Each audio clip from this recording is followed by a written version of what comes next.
Fresh new look, fresh cold city. That is Stefon Diggs rocking the Buffalo red, white, and blue. And even though he's a new arrival in Western New York, it doesn't feel like that to his quarterback.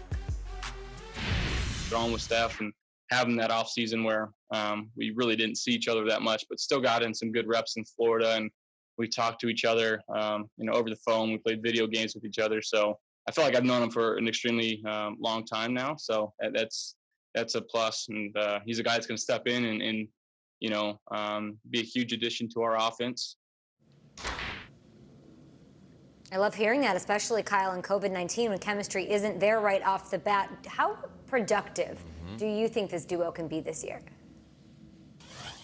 I think we're all familiar with the work of Patty Stanger. Patty Stanger, the millionaire matchmaker. Meet my millionaires. I feel like that is Bills GM Brandon Beane in this situation. These two are perfect for each other. Absolutely perfect. Josh Allen last year, 5th in the league in throws downfield. Stefon Diggs, 4th in yards per catch. Look out. Buffalo is going to be air raid city. I absolutely love this. And what do you say when you set a couple up and they're on the dream date for the first time? You say, I feel like I've known you forever. It's literally the soundbite Josh Allen just pulled about Stefon Diggs. I think the skill sets are perfect. This was not an accident. The Bills thought long and hard about the perfect receiver to go with Josh Allen's monster arm. They found him. Big, big, big opportunities coming from Buffalo. I'm in.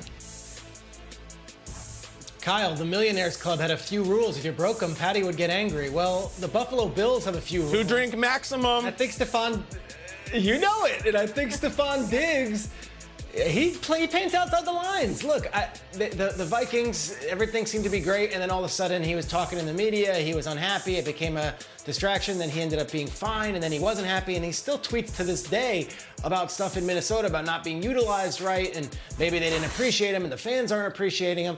I know what McDermott and Beane are building up there in Buffalo, and it's like, we're all in, and it's us against the world. That could really work with Stefon Diggs, but if he doesn't get the rock a few times from Josh Allen, who I don't think is as maybe as accurate or as, I would say, polished a passer as Kirk Cousins, is this going to bubble up again? So I'm going to say wait and see. I love Stefon Diggs as a player, love him as an individual. I can't make for sure that he and Allen are going to be a better combination than he and Cousins.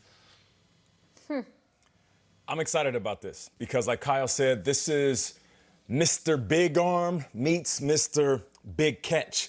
What they do, it is the perfect complement for each other. But what I can appreciate more than that, though, is Stefon Diggs hasn't played with the athletic quarterback like Josh Allen. Yeah, Kirk Cousins can drop back, and maybe he's a little bit more accurate. I'm not going to say maybe he is a little bit more accurate than Josh Allen. But the simple fact that Josh can escape, extend the play, and then give Stefon Diggs, one of the slickest route runners in the league, an opportunity to run 2 or 3 routes in one play, I believe we're going to see something that we haven't seen in Steph's career up to date. So I'm excited for this.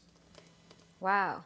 I'm excited for it, too. The numbers might stay the same, though. Fantasy perspective, he had 1,000 yards. He had 6 touchdowns. I think that sort of stays the same. People are getting excited because he's away from Thielen, but it's not a pass-heavy offense. He's going behind guys like Keenan Allen outside the top 25 at wideout, and I like him there.